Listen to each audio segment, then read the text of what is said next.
दोस्तों, मैं आज आपको शुक्रवार संतोषी माता की व्रत कथा सुनाऊंगा। कृपया उसे श्रद्धा और भाव से सुने। जो भक्त हमारे चैनल पर नए आए हैं, हमारी वीडियो को नए देख रहे हैं, वो हमारे चैनल को सब्सक्राइब कर लें, वीडियो को लाइक करें और कमेंट में जय संतोषी माता अवश्य लिखें। तो आइए हम अपनी कथा को प्रारंभ करते हैं। शुक्रवार के दिन मां संतोषी माता का व्रत पूजन किया जाता है। इस पूजा के दौरान माता की आरती, पूजन तथा अंत में माता की कथा सुनी जाती है। शुक्रवार के दिन यह कथा सुनी जाती है। एक बुढ़िया थी, उसके 7 बेटे थे। 6 कमाने वाले थे जबकि एक निकम्मा था।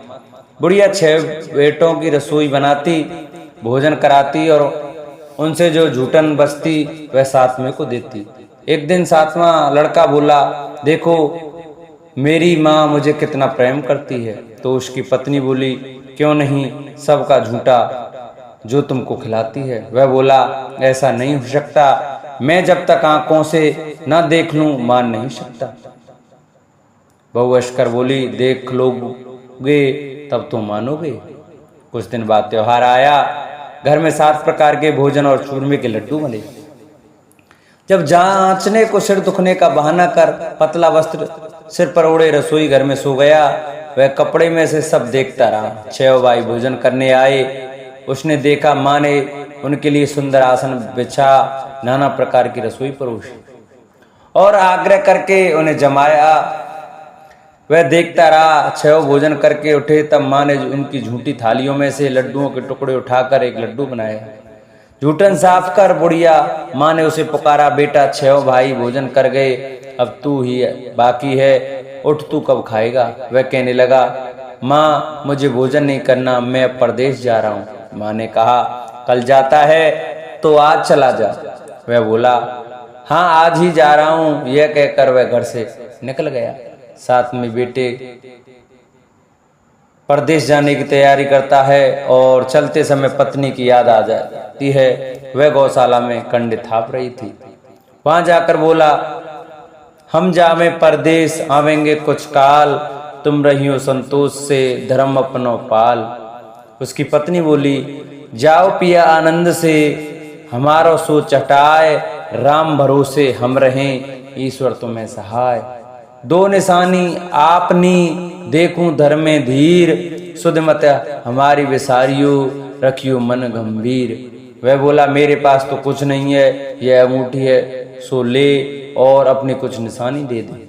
वह बोली, मेरे पास क्या है, यह गोबर भरा हाथ है। यह कहकर उसकी पीठ पर गोबर के हाथ की थाप मार दी। वह चला गया। चलते चलते दूर देश पहुंचा। वहां एक साहूकार की दुकान थी। वहां जाकर कहने लगा, भाई मुझे नौकरी पर रख लो। साहूकार को जरूरत थी, बोला रह जा। लड़के ने पूछा, तनख्वाह क्या दोगे। साहूकार ने कहा, काम देख कर दाम मिलेंगे। साहूकार की नौकरी मिली। वह सुबह 7 बजे से 10 बजे तक नौकरी बजाने लगा। कुछ दिनों में दुकान का सारा लेन देन, हिसाब किताब, ग्राहकों को माल बेचना, सारा काम करने लगा। साहूकार के 7-8 नौकर करते हुए सब चक्कर खाने लगे। यह तो बहुत होशियार बन गया। सेठ ने भी काम देखा और 3 महीने में ही उसे आधे मुनाफे का हिस्सेदार बना लिया। वह कुछ वर्ष में ही नामी सेठ बन गया और मालिक सारा कारोबार उस पर छोड़कर चला गया। इधर उसकी पत्नी को सास ससुर दुख देने लगे। सारी गृहस्थी का काम करा के उसे लकड़ी लेने जंगल में भेजते। इस बीच घर के आने पर आटे से जो भूसी निकलती उसकी रोटी बनाकर रख दी जाती और फूटे नारियल की नारेली में पानी रख दिया जाता। एक दिन वह लकड़ी लेने जा रही थी। रास्ते में बहुत सी स्त्रियां संतोषी माता का व्रत करती दिखाई दी। वहां वह खड़ी होकर कथा सुनने लगी और पूछा, बहनों तुम किस देवता का व्रत करती हो और उसके करने से क्या फल मिलता है। यदि तुम इस व्रत का विधान मुझे समझा कर कहोगी तो मैं तुम्हारा बड़ा एहसान मानूंगी। तब उनमें से एक स्त्री बोली, सुनो, यह संतोषी माता का व्रत है। इसके करने से निर्धनता, दरिद्रता का नाश होता है और जो कुछ मन में कामना हो सब संतोषी माता की कृपा से पूरी होती है। तब उसने उससे व्रत की विधि पूछी। संतोषी माता की व्रत विधि उन्होंने बताई। वह भक्तन बोली, सवा आने का गुड़ चना लेना, इच्छा हो तो 5.25 आने का लेना या 1.25 रुपया का भी सहूलियत के अनुसार लाना। बिना परेशानी और श्रद्धा व प्रेम से जितना भी बन पड़े सवाया लेना। प्रत्येक शुक्रवार को निराहार रहकर कथा सुनना, इसके बीच क्रम टूटे नहीं, लगातार नियम पालन करना।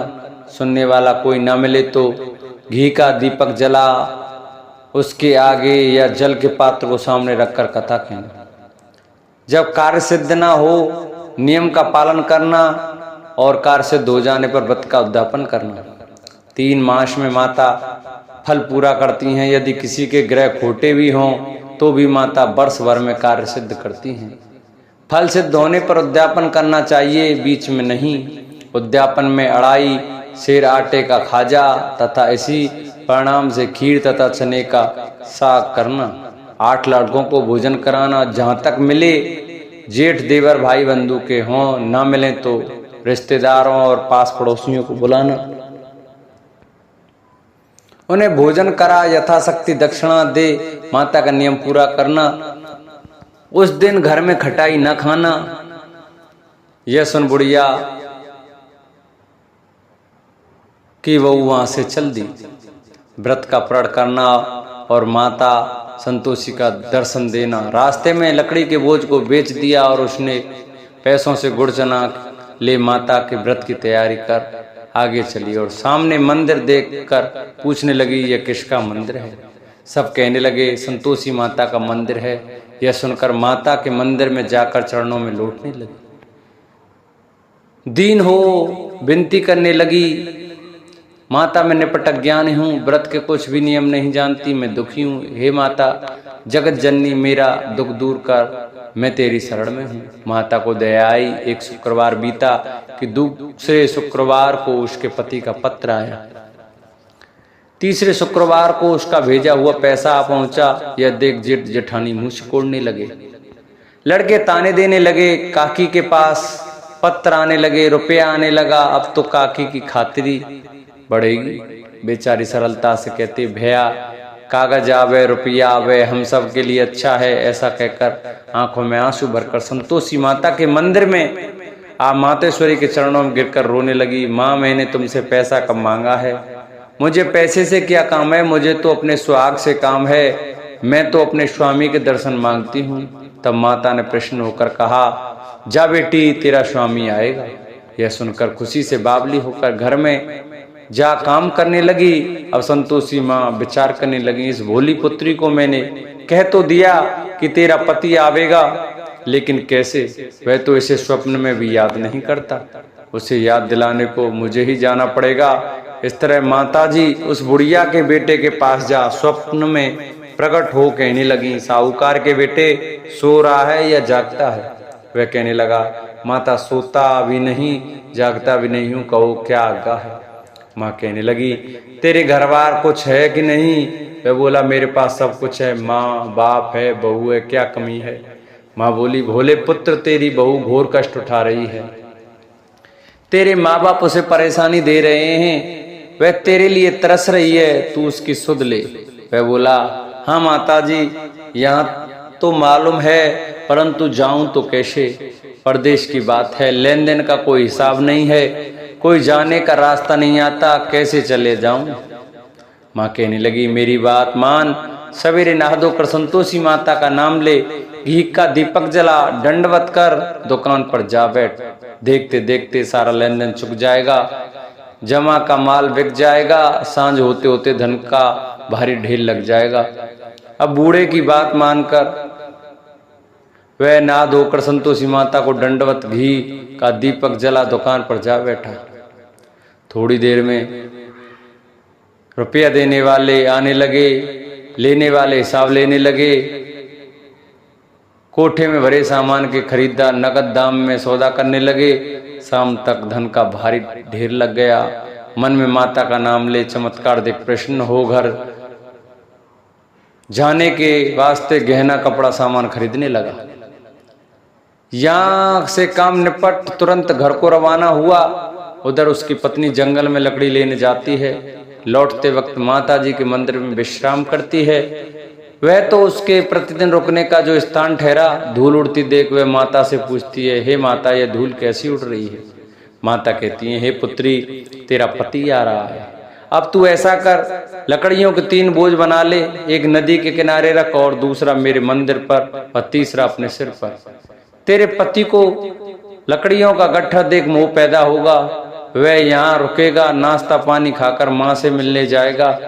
तब तू लकड़ियों का बोझ उठाकर जाना और चौक में गट्ठर डालकर जोर से आवाज लगाना, लो सासू जी, लकड़ियों का गट्ठर लो, भूसे की रोटी दो, नारियल के खेपड़े में पानी दो।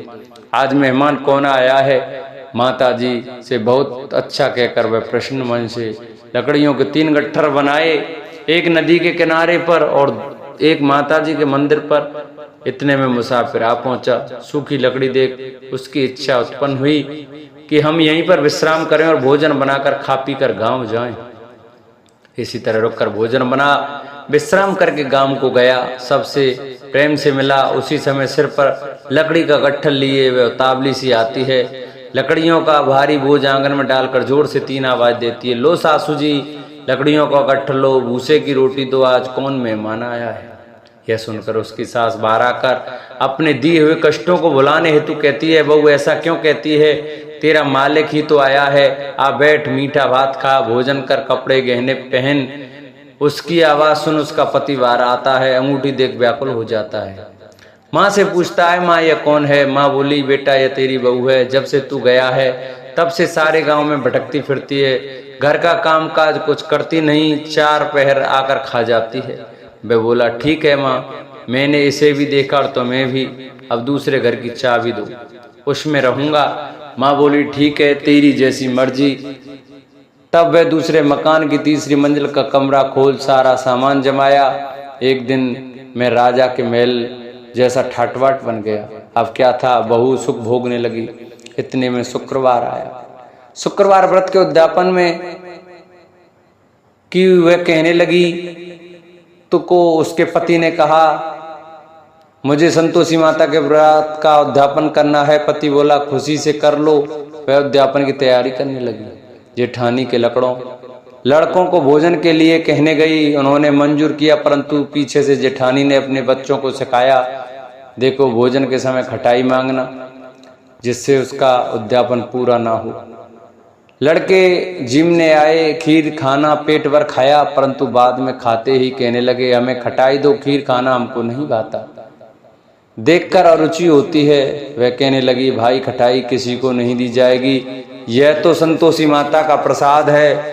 लड़के उठ खड़े हुए, बोले, पैसा लाओ। भोली बहू कुछ जानती नहीं थी, उन्हें पैसे दे दिए। लड़के उसी समय हट करके इमली खटाई ले खाने लगे। यह देखकर बहू पर माताजी ने कोप किया।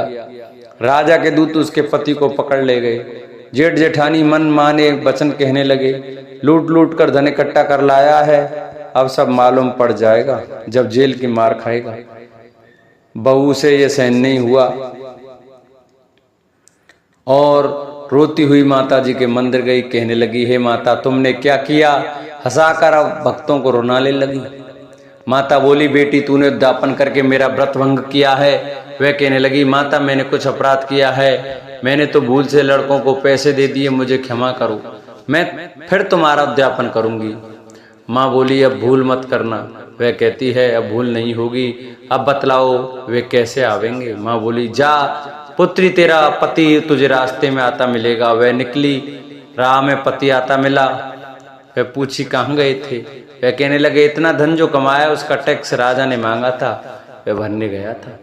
वह प्रसन्न हो बोली, भला हुआ, अब घर को चलो। कुछ दिन बाद फिर शुक्रवार आया, फिर व्रत का उद्यापन किया। वह बोली, मुझे फिर माता का उद्यापन करना है। पति ने कहा, करो बहू। फिर जेठ जेठानी के लड़कों को भोजन के कहने गई। जेठानी ने एक तो बातें सुनाई और लड़कों को सिखाने लगी, तुम सब लोग पहले की तरह खटाई मांगना। लड़के भोजन से पहले कहने लगे, हमें खीर खानी नहीं, हमारा जी बिगड़ता है, कुछ खटाई खाने को दो। वह बोली, खटाई किसी को नहीं मिलेगी, आना है तो आओ। वह ब्राह्मण के लड़के लाकर भोजन कराने लगी। यथाशक्ति दक्षिणा दी। एक एक फल उन्हें दिया। संतोषी माता प्रसन्न हुई। माता की कृपा से 90 मास में उसके चंद्रमा के समान सुंदर पुत्र प्राप्त हुआ। पुत्र को पाकर प्रतिदिन माता जी के मंदिर को जाने लगी। माँ ने सोचा ये रोज आती है, आज क्यों ना इसके घर चलूं। यह विचार कर माता ने भयानक रूप बनाया। गुड़ चने से सना हुआ मुख, ऊपर सूंड के समान होठ, उस पर मक्खियां भिन भिना रही थीं। दहली पर पैर रखते हुए उसकी सास चिल्लाई, देखो रे कोई चुड़ैल डाकिन चली आ रही है, लड़को इसे भगाओ नहीं तो किसी को खा जाएगी। लड़के भागने लगे, चिल्लाकर खिड़की बंद करने लगे।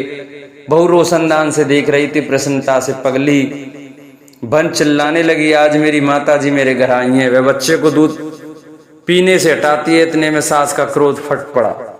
वह बोली, क्या उतावली हुई है, बच्चे को पटक दिया। इतने में माँ के प्रताप से लड़के ही लड़के नजर आने लगे।